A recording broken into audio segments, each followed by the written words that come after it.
Hello, chat. Good morning. How you doing? Anyone want to take a stab at that? I doubt you can guess it, but somebody knows that song, or at least the game it's from. Recent release, I will say that it is a 2022 release.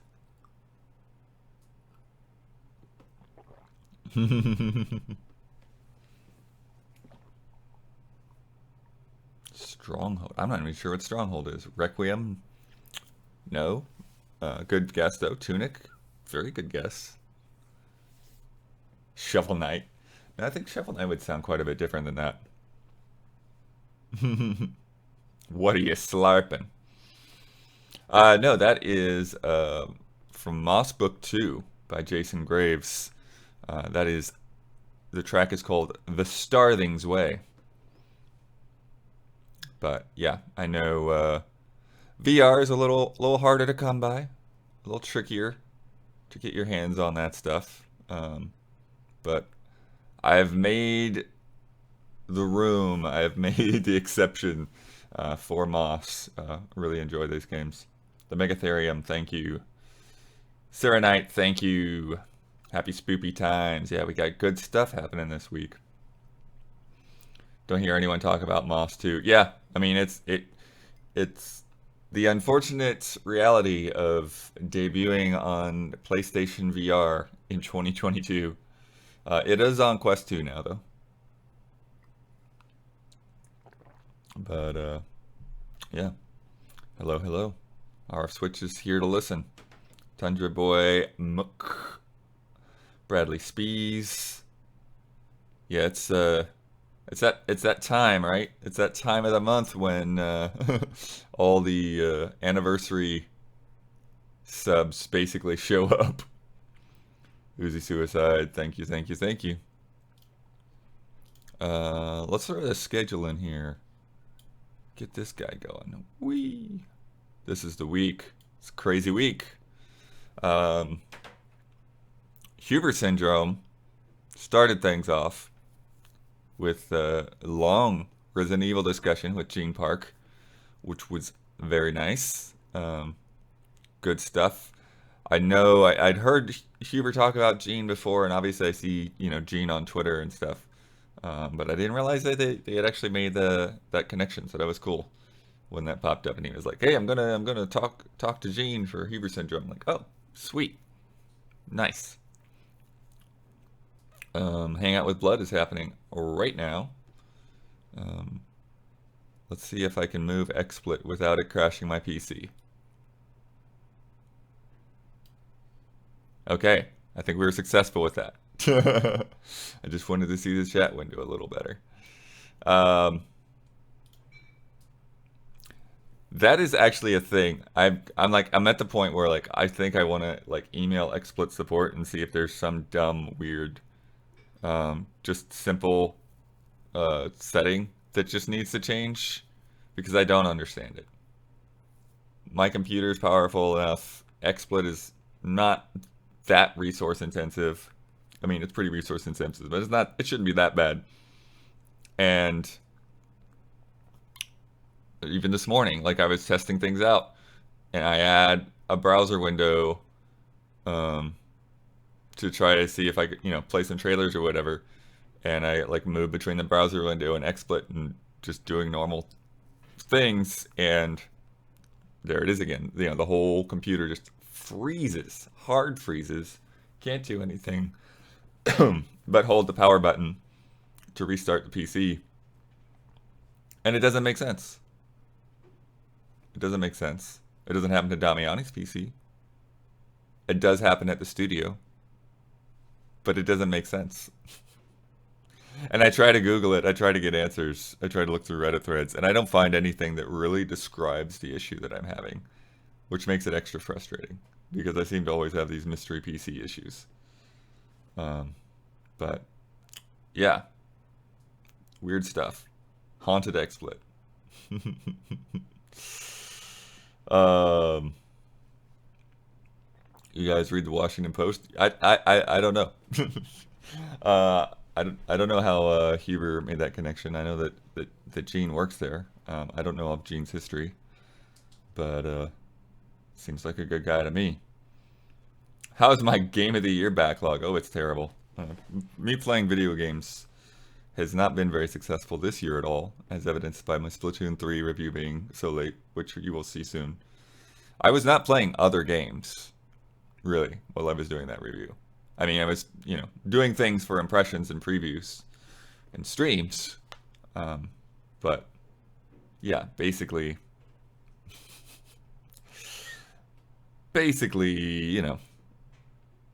Splatoon was it during that period. So I haven't played a whole lot else to get caught up on things, for sure. I was playing a little bit of Grid Legends last night, though. Um, and mixed feelings. Mixed feelings. We'll get back to the schedule in a second. Um, but I still have last time schedule on here because I just do this. Um, but yeah, I Grid Legends. For one, the live action story is kind of funny. It's not really offensive. It's not really too over the top so far. It just kind of, I don't know. It just sort of exists. You know, It's like- there's a little bit of personality, but it's weird because it's like your rivals, like Ravencourt or whatever, or they they're making them like clearly look like jerks that you want to beat, and like I don't know, like that's just that immediately makes it feel sort of fake, so it's a little strange. Um, Raven West, yeah, what has always been true, sure. Um, but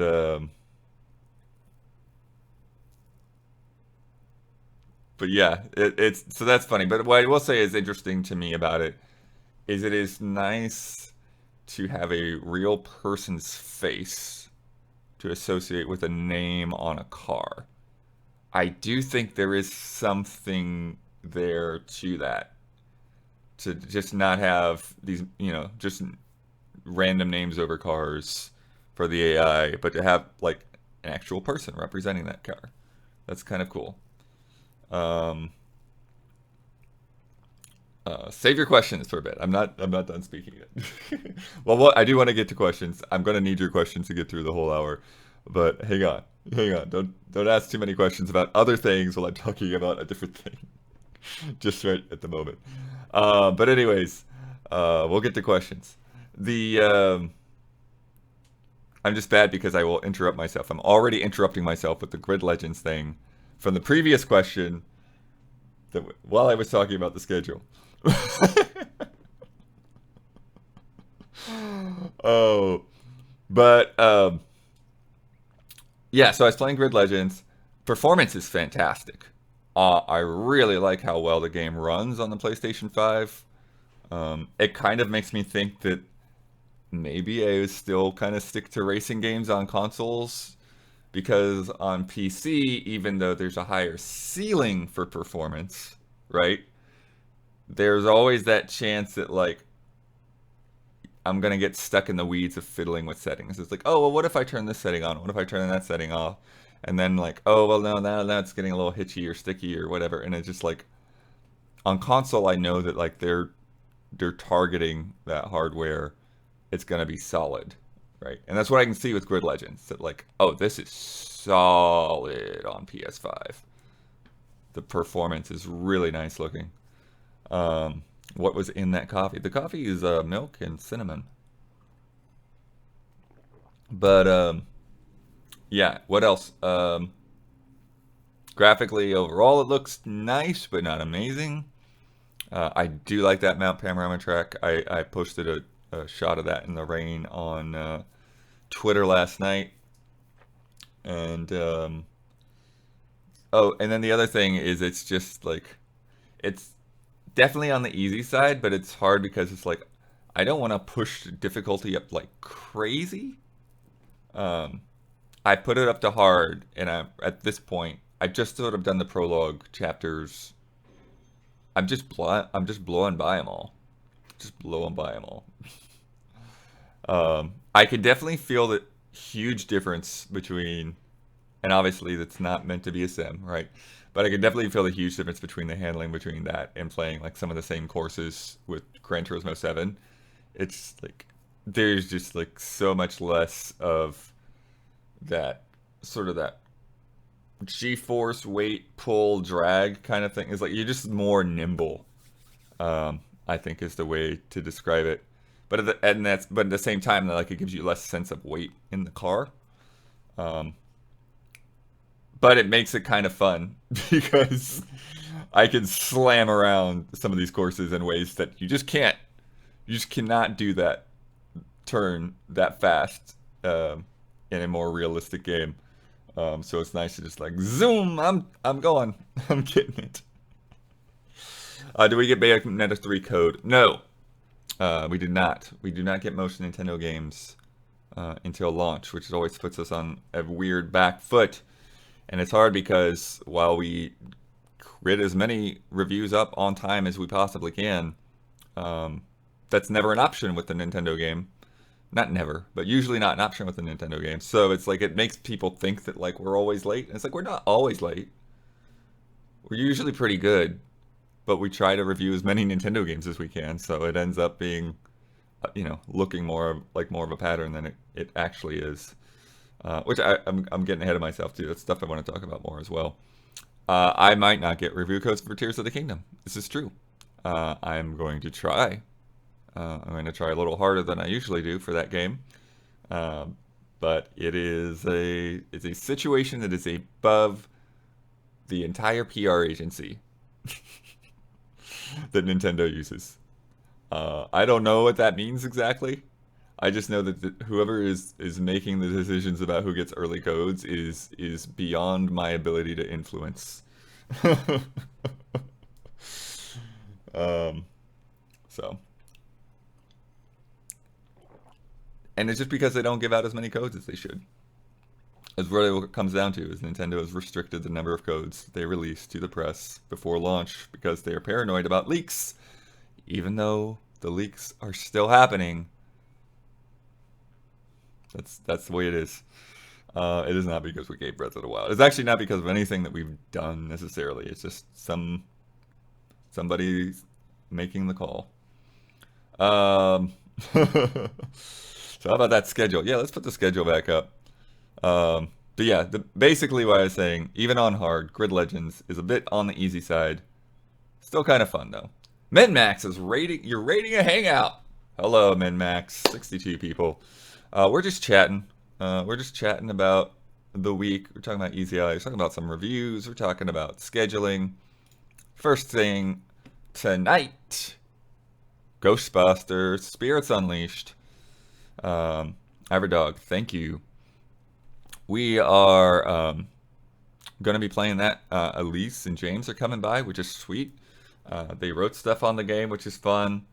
But yeah, so we're going to be playing that. We're going to be doing our land setup, that new capture card that we got that can do multiple inputs, which we've used for Grounded, and I don't know if I actually used it for anything else yet. I feel like we've just used it for Grounded so far. But didn't Nintendo list Easy as influencer instead of game media? No, that is Sony. That's Sony. That's why you have to do review copy provided by PlayStation. Nintendo still has us as press, as far as I can tell.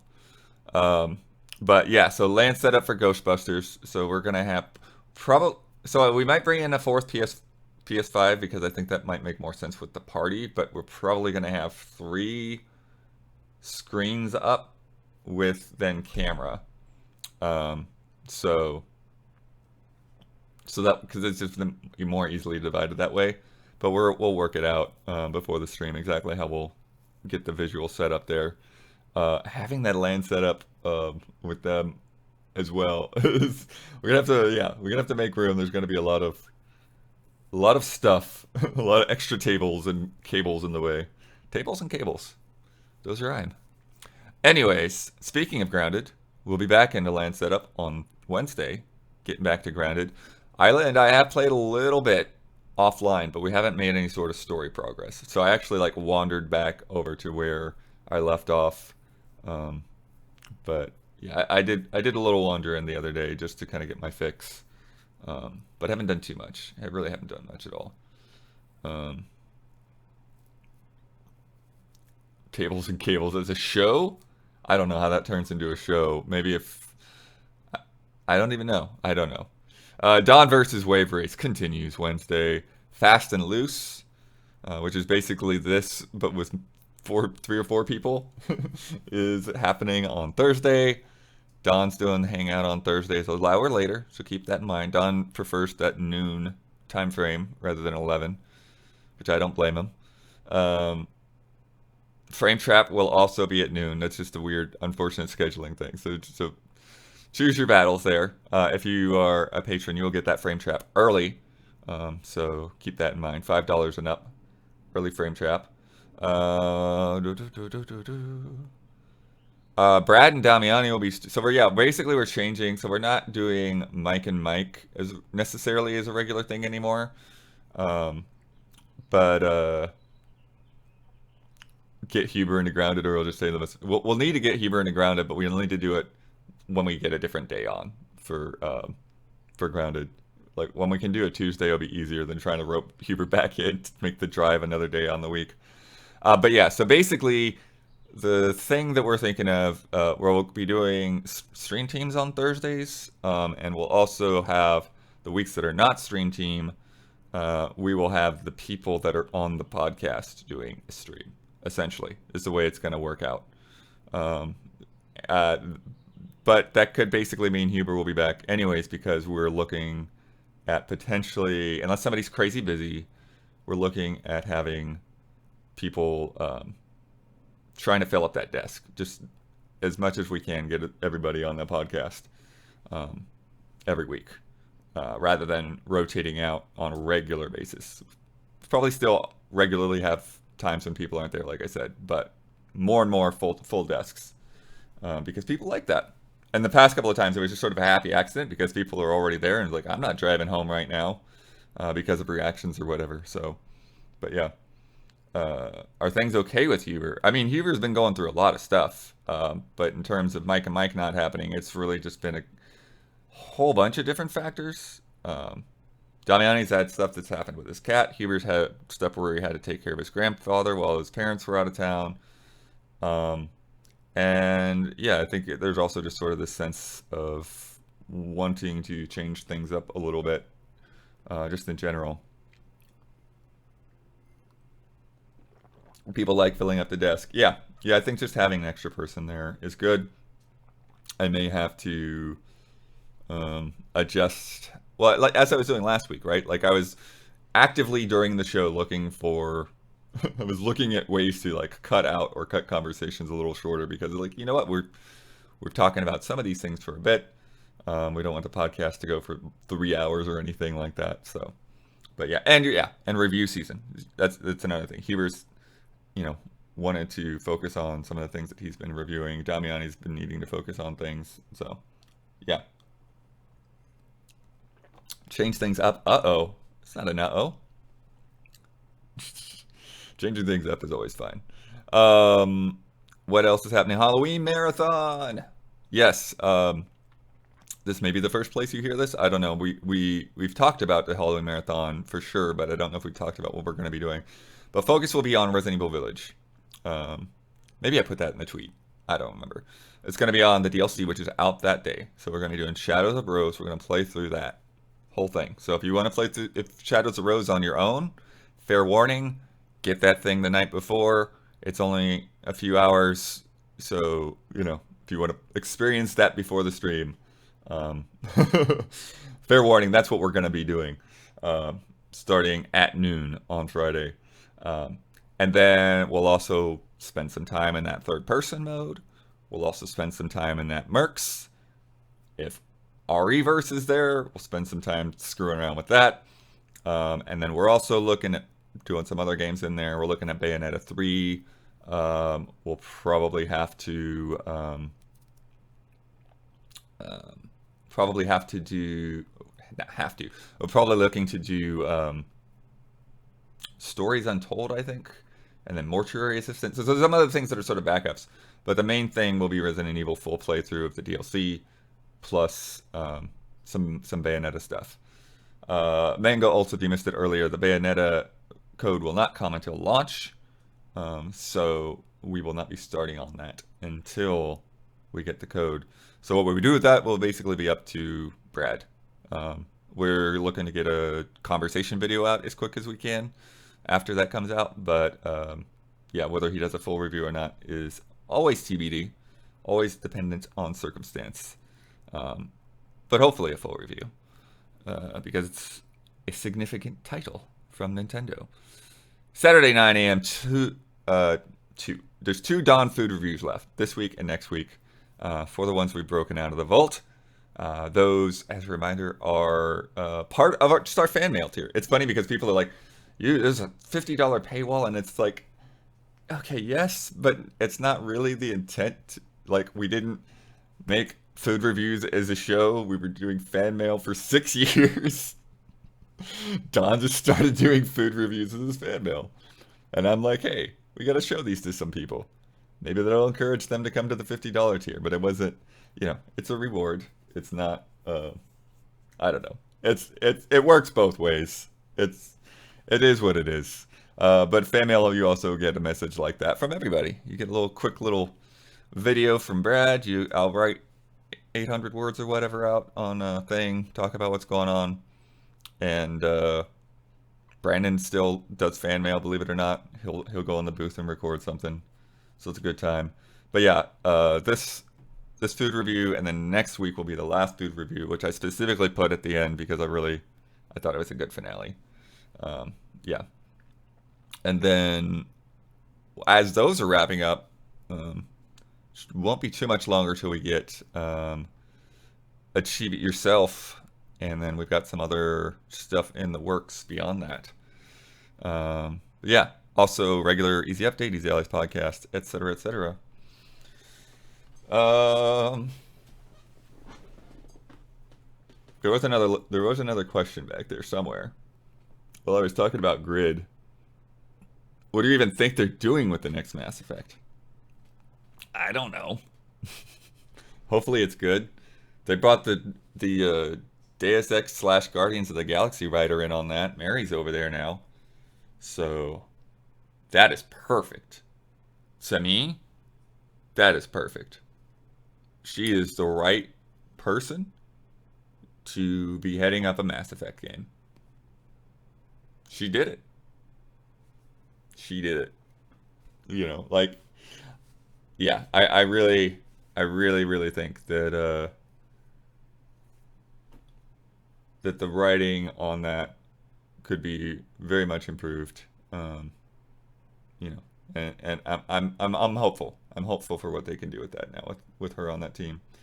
Anyone checking out new Tales from the Borderlands? I assume Huber's kind of busy for it, but it's worth a look. Yeah, it's one of those things that I haven't had a chance to get to. I may get to that soon. I got another game that I've got early that I might be able to knock out first. We'll see. I haven't played Tiny Tina yet either, which is something I probably won't finish, but I want to put a little bit of time into. How decked out would my Animal Crossing house be in Halloween decorations if I still regularly played? I mean, I've got all of them from the last year's, right? The first Halloween that we got around. So yeah, I would probably have just swapped it all out and put it there. My wife is still very regularly playing Animal Crossing, so I'm sure there's all sorts of stuff going on in there at the moment.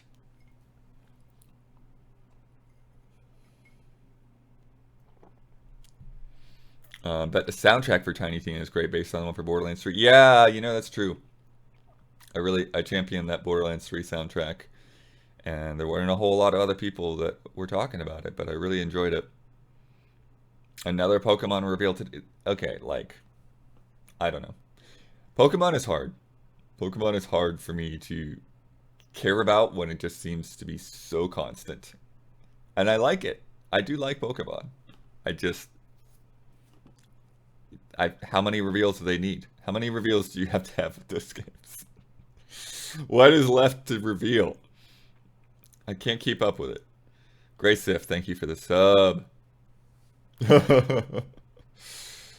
um, yeah, and okay, so what else we got? What else we got going? It's already like, how's it been half an hour? How's it been half an hour? I've just been babbling. Um, but we barely talked about the schedule. It's been half an hour.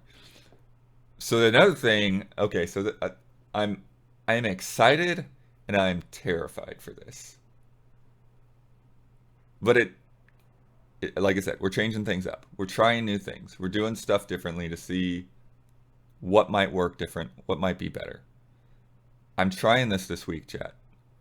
If you're in behind the scenes tier, you already know we're essentially testing out the idea of moving the behind the scenes live filming of the podcasts straight to Twitch. Um, so if you are around on Twitch Thursday night, 5:30 ish, um, it'll be ready when it's ready. It won't be on a hard schedule. Maybe eventually I'll have to put it on a hard schedule. But basically, yeah, we will do that live filming on Twitch. Isla will be the only one who can see chat. I'm not going to have chat up in my face. Gabby will be in chat as well. I'm thinking about ways I might be able to integrate chat that's distinct from Love and Respect, because I don't want to get in Love and Respect's way. Um, but basically, it will be live only. So after we're done, I'm going to turn that VOD off.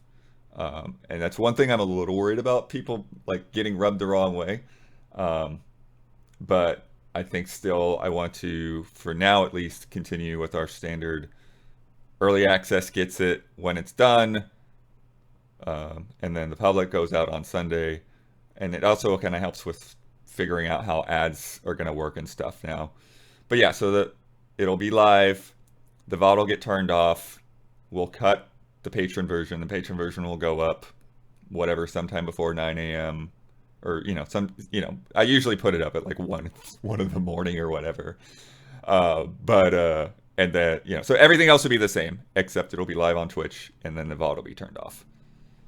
Sub only chat during. I don't know if we'll do sub only chat, but we might only take questions from chat if I do any, or questions from subs if I only do subs.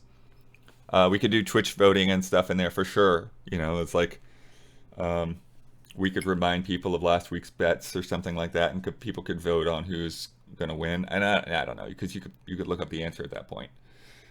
So, but yeah, so it won't be exclusive to that tier anymore. Right now, we haven't decided. Well, we probably will do the same thing with the other podcasts, but right now we're starting with just the main podcast.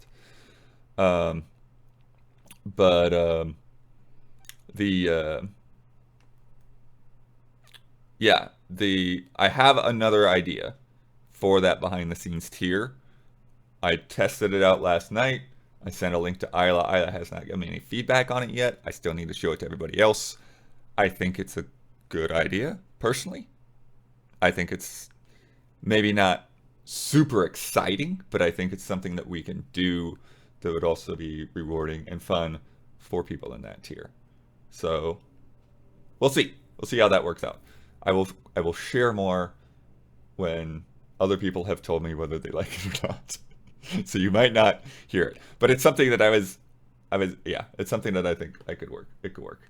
But yeah, so with the podcast thing though, with the live thing, it's just I think it kills a couple of birds with the same stone, because I want one thing we want to do is we want to increase our activity on Twitch, but we're already kind of stretched sort of to our limits in terms of time. And I think that it's a good way to be active when we're already active. It's like turn the Twitch channel on when we're already in the studio, when we're already working. And I also think that it's a good way for our Twitch audience and the Twitch audience in general to be exposed to the podcast, who maybe they aren't, right? So I don't know if any MinMax people are still here, who MinMax just rated us. But let's say we're doing the podcast and we get a raid from somebody, and then all of a sudden we've got new people that are checking out the podcast. and who haven't seen it before. And then, maybe they become subs, maybe they become patrons because they like the podcast, whereas maybe they might not have liked whatever we might have streamed that day. It's just another dynamic. It's another way to get us out there and available to more people. And again, keeping the channel active on a more regular basis. So, but yeah, so that's what we're playing with. That's an idea of ways of doing things different. So yeah. Any concerns about splitting podcast views up so much? Definitely. Definitely concerns about all of those sorts of things. Um, but I think that the gamble, the hope is that the concerns will be outweighed by the benefits, right? That's always, when you make a change, there's always that risk versus reward, and so we're hoping that the reward will be bigger than the risk. It's essentially what we're going for. So, have I decided what to do about raids, resubs, and other things you would normally acknowledge? Harder to do that during a podcast. Yeah, because it is a behind the scenes. We are filming. It's not going to be as interactive, but we may find a way to do that. Just put those all in the bucket and acknowledge them at the end, or maybe acknowledge them during when I call for the sponsors. But definitely something to think about for sure. I think the sub notifications and stuff can still go on screen because none of that's going to get recorded. We're not recording the feed, so to speak. But they might not get an audible call out. How come I am wearing headphones? Because I'm streaming. I guess I'm not listening to anything specifically right now, but typically I would be listening to something. I had the music playing when we started up, but yeah. Yeah, and yeah, if Gabby's in chat, she can acknowledge them in chat, even though we don't acknowledge them on screen. But yeah, it is funny to things like, I don't need the headphones at the moment. Anytime I've streamed from home, I've had my headphones on. So I didn't even think about it. Some type of credits roll would be cool as well. Yeah. What headphones am I using? These are HyperX headphones. I was many years ago. I was at a preview where a PR company had multiple clients doing previews in a hotel at the same time, and so I forget what I was actually there for. But then they're like, "Hey, HyperX is here. They're starting to do a line of headphones. You want to come check out all the stuff they've got?" And they also were showing me USB sticks and all this stuff as well. And I'm like, sure, whatever. And they gave me a pair of headphones, and I actually ended up liking them. And so once those headphones, I still got them on the floor over there, but they're nasty. Once those headphones kind of wore down, I was like, hey, I like them. I bought another set, so. But yeah, and the other thing, there is certainly a focus to having headphones on, so I'm not hearing everything else that's going on in the world as much, even when there's not noise canceling or anything on. You're a little bit closing off your ears to some other things. Watch a TV washes earphones a lot. Interesting. I don't think I've ever washed them for sure, but. What else did I want to talk about?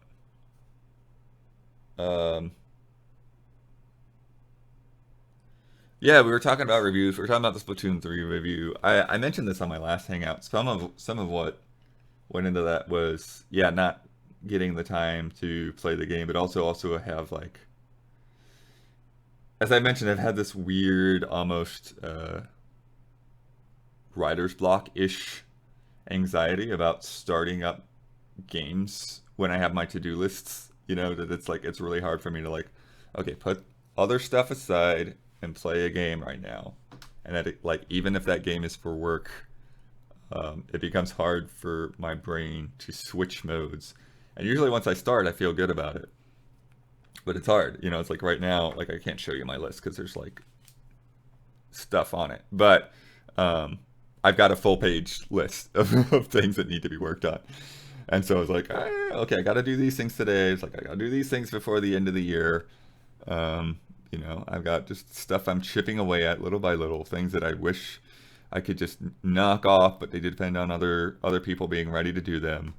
And so yeah, I just in particular find it hard to find the time, the time, to make my brain stop worrying about things. Sometimes it's just worrying about things needlessly, to stop and play some games, and that was definitely a factor in why Splatoon 3 was so late. The other factor being Nintendo, the other factor being Easy Chillin', the other factor being TGS, the other factor being Achieve It Yourself. Uh, that's the thing. It's really hard. Even I think in the best of circumstances, I wouldn't have got a lot of time to put in there in those first 2 weeks because Splatoon 3 came out when Easy Chillin' was happening. So there was no time during Easy Chillin' to have really played any more of that game. There was no time during the week after to have played any more of that game because I also have the podcast. The podcast is also another big factor, both in terms of time and anxiety, because yeah, once Wednesday starts rolling around, I'm like, oh, I got to put the podcast together, and so it's like that's all I think about from like Wednesday afternoon until Friday morning is that podcast. So it is difficult. And it's frustrating. It's frustrating for me. I know it's frustrating for people that want to watch that review and get that review. But it is frustrating for me because I want to be doing more reviews and more review-ish content. Essentially, like more written, well-produced things, more stuff like the Ori interview I did with Gareth Coker a couple years ago. And that's very difficult to do when there's the constant podcasts and group stream and all of that stuff. It's definitely harder to put aside the time for those sort of bigger, longer term projects that I do value, and I do get a lot of satisfaction out of making those. Um, for sure. Which console do I prefer this gen? I don't. I don't. There's definitely things I like more with the PS5 in terms of stuff that they're doing with the controller, but it's just not a thing I think a lot about. I I play a game and I grab a game just based on whatever. I've got games spread out all over the place. I do still sort of gravitate towards console just because I always like having my PC screen up and like all of my emails and stuff available. But yeah, Gareth Coker also worked on Mario plus Rabbids. Interesting that Damiani wasn't impressed with that soundtrack as much as the previous game. But loving the podcast for sure. Yeah, I'm trying. I'm trying to make that good. It's hard when I don't know what the heck is going on in the news, or when I just like I look at the news and like I don't. Nothing here is interesting. Like that's the hardest weeks for me. I'm like, none of this is interesting. I don't care about these stories. It's not that I don't care about video games. It's just sometimes the news itself doesn't spark my inspiration. DRD 7-14, thank you for the Prime sub. Ninja Kitty Meow, thank you, thank you. My favorite Blood Shutdown is asking if the game is no longer being sold when people complain a review is late. Yeah, yeah. I mean, that's the thing is it's hard because on the one hand I do want to get reviews out on time as much as possible. Um, on the other hand, I think that um, quote unquote late reviews shouldn't be as badly perceived as they are. I think that there is value in taking a bit more time. I think there is value in allowing a writer to not crunch through a review if it looks like there was no other option. I think sometimes there's about like, Splatoon's a good example. Even if I had gotten Splatoon early and had all the time, I would not have put that review up at the review embargo. I just wouldn't have. I would have waited to have seen that game running with the community. Um, I would have possibly even waited as long as that first Splatfest, although I did get the demo Splatfest in there. So yeah, actually I probably wouldn't have. As long as I had gotten enough time in on the modes. The other modes, I think I probably would have had Splatfest covered because I got tons of capture on that demo Splatfest. But there was a difference. Like there was, you know, a notable difference in how the demo Splatfest and the first quote unquote real Splatfest went. But yeah, so I think even in the most advantageous circumstance, I would not have put the review on embargo. It would have been like a week later. Um, but Bayonetta 3 is an example of a game where, regardless of restrictions, you know, we would have tried to get that up on embargo. There's no multiplayer or anything to worry about there. So as long as we had had enough time to get through it, then we would have shot for that. I will say that um, even for a late review, which I would normally, I definitely defend, I definitely think Splatoon 3 was too late. It was too late. That was, and like I said, there's a lot of other things that was going on in my head that made it that late. But it was, it probably, if it had been a couple of weeks earlier, it would have been better. Um,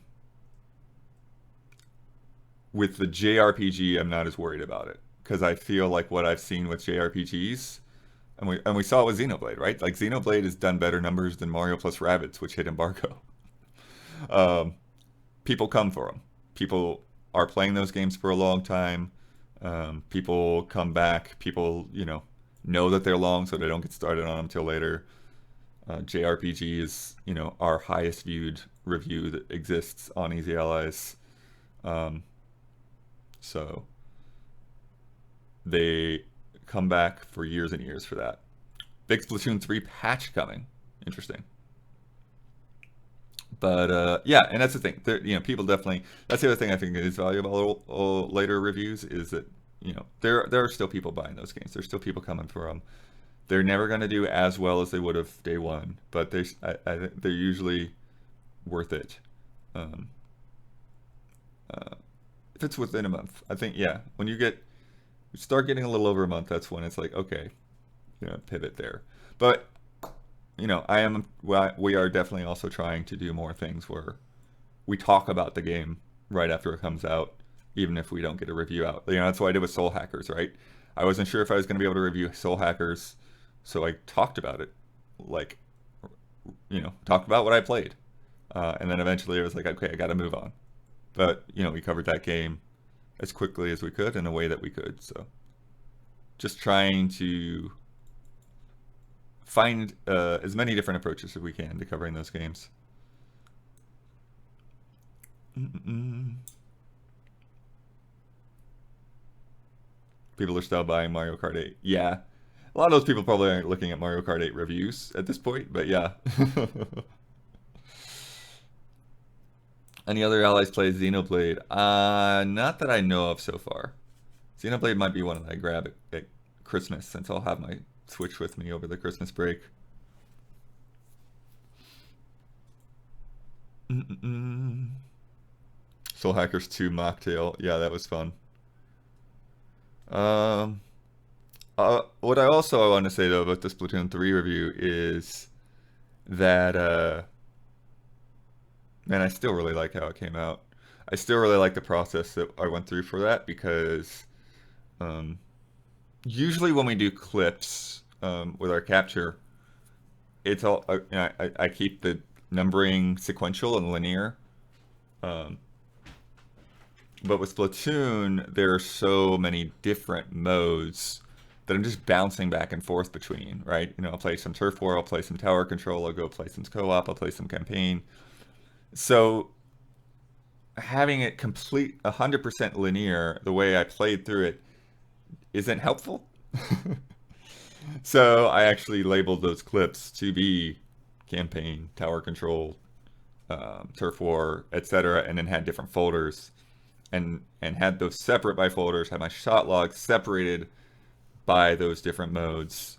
I even had like a separate folder for the plaza, and so that way, when salmon run, yeah, all that stuff, the table turf thing. Although I had a dumb thing happen, and I hate that it happened. I lost 10 clips because Elgato has these like overlays, like these generic streamer overlays in the capture software, and I don't know how. I must have just like clicked the wrong button somewhere or tapped some shortcut that I wasn't aware of. And I ended up with this overlay on like 10 of my clips, which just made them useless. Like I can't use that stupid extra HUD on them with like Facebook and Twitter logos.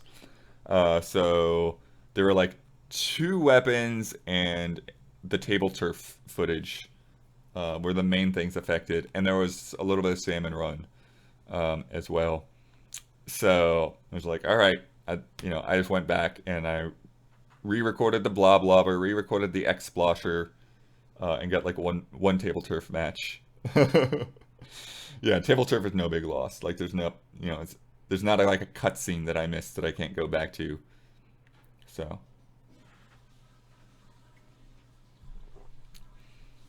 um, speaking of cutscenes and missing things, uh, oh, let's see. It's a question.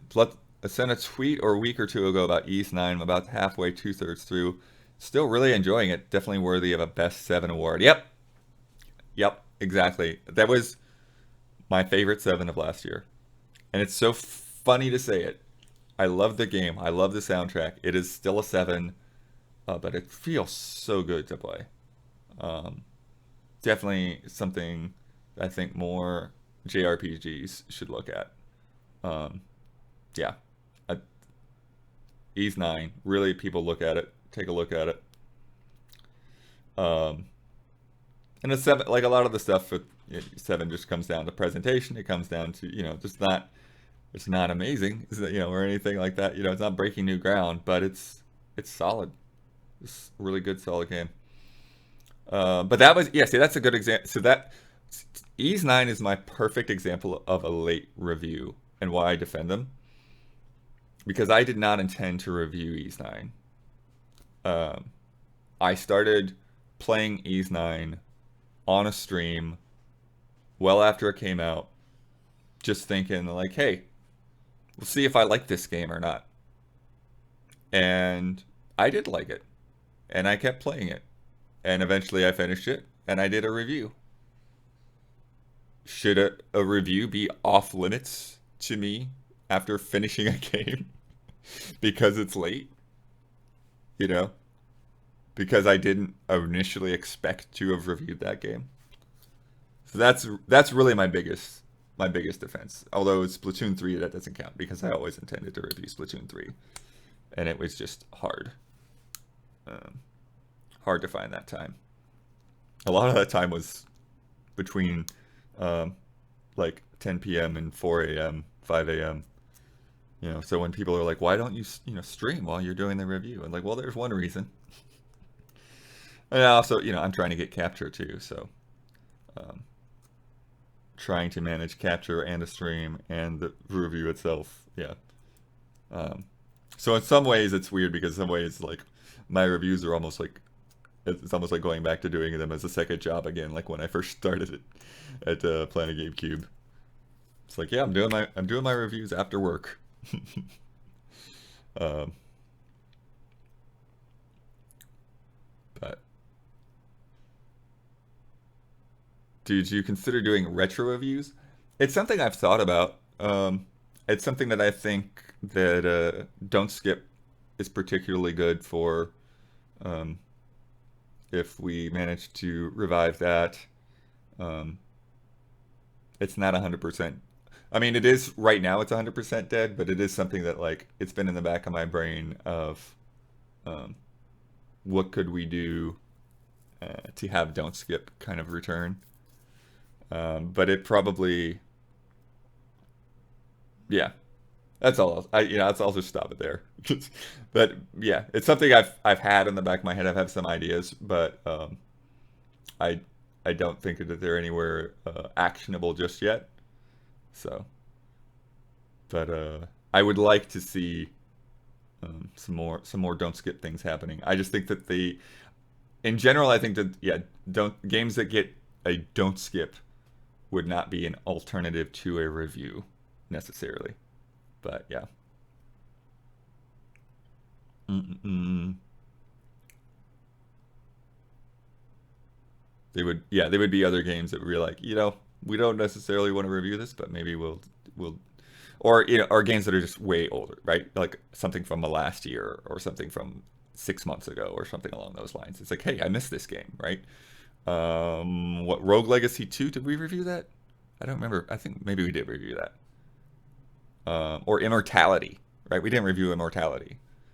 Immortality will be a hard game to sort of wrap your head around to review. But maybe if I picked that up and I just wanted to do a don't skip, potentially that.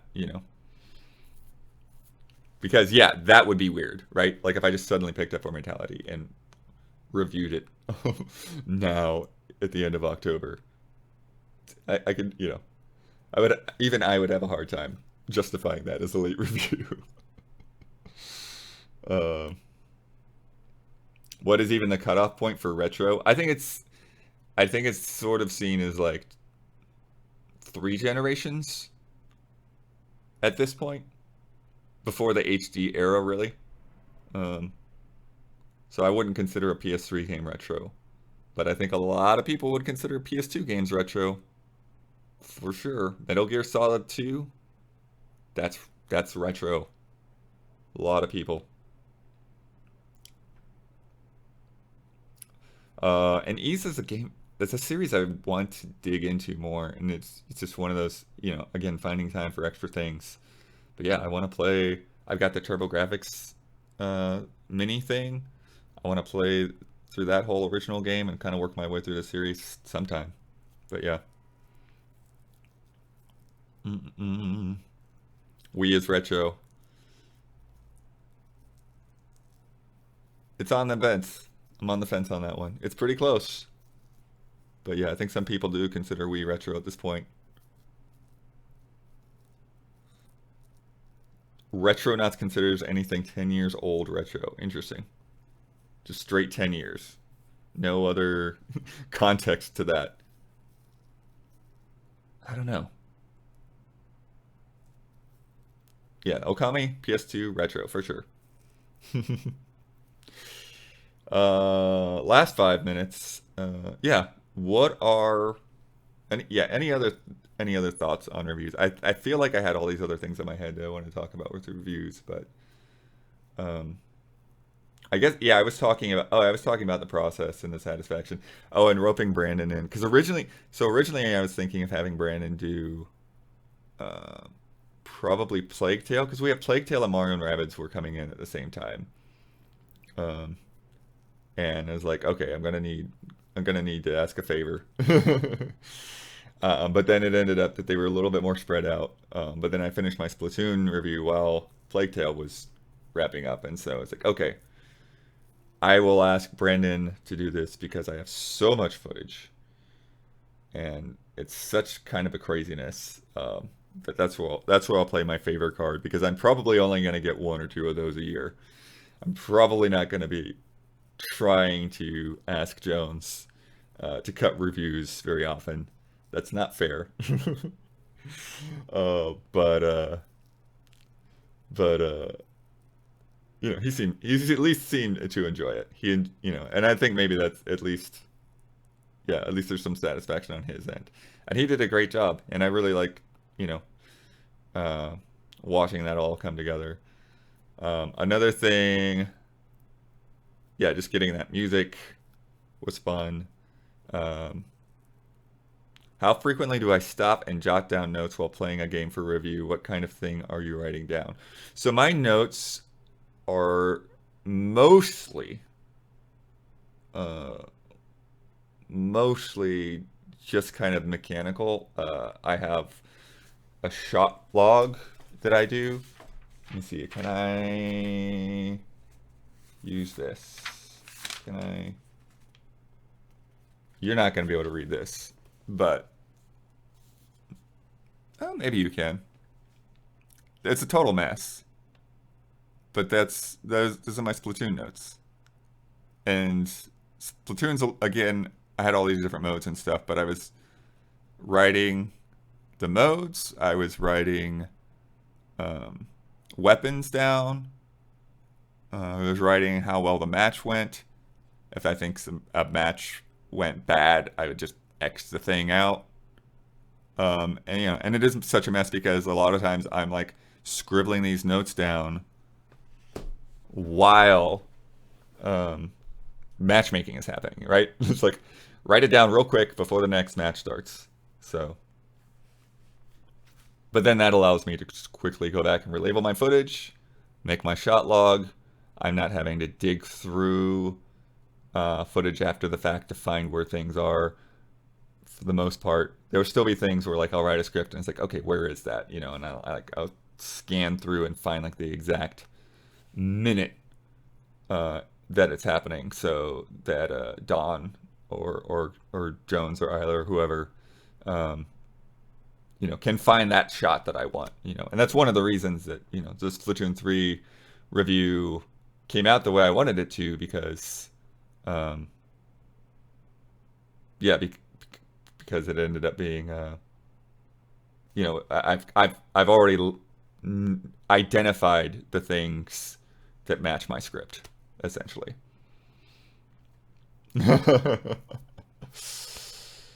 um, and then XSplit's been crashing the computer, so I don't think I want to necessarily try to pull in. Can I pull in the shot itself? I don't remember what shot it was, though.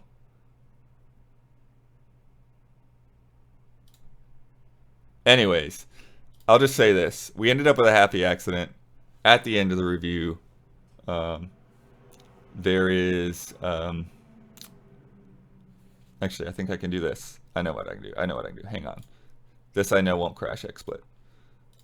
But we ended up with a happy accident at the end of the review. I mentioned it in my tweet. Nobody seemed to have said anything about it. So I'm going to show it to you. But anyways, Brandon had a different clip in there for the end shot, and I didn't care for it. And so I looked around until I found a shot that I liked, and I'm like, oh, hey, Brandon, okay, use this one instead. Hang on, I lost you, chat. Here we go. And downloads. And then I went back and I went to approve the final version. And then look at this. Look at this crap. Chat, do you see what's going on here? Do you see the happy accident? The colors. The ink colors match our logo pretty closely. Pretty freaking closely. So that was fun.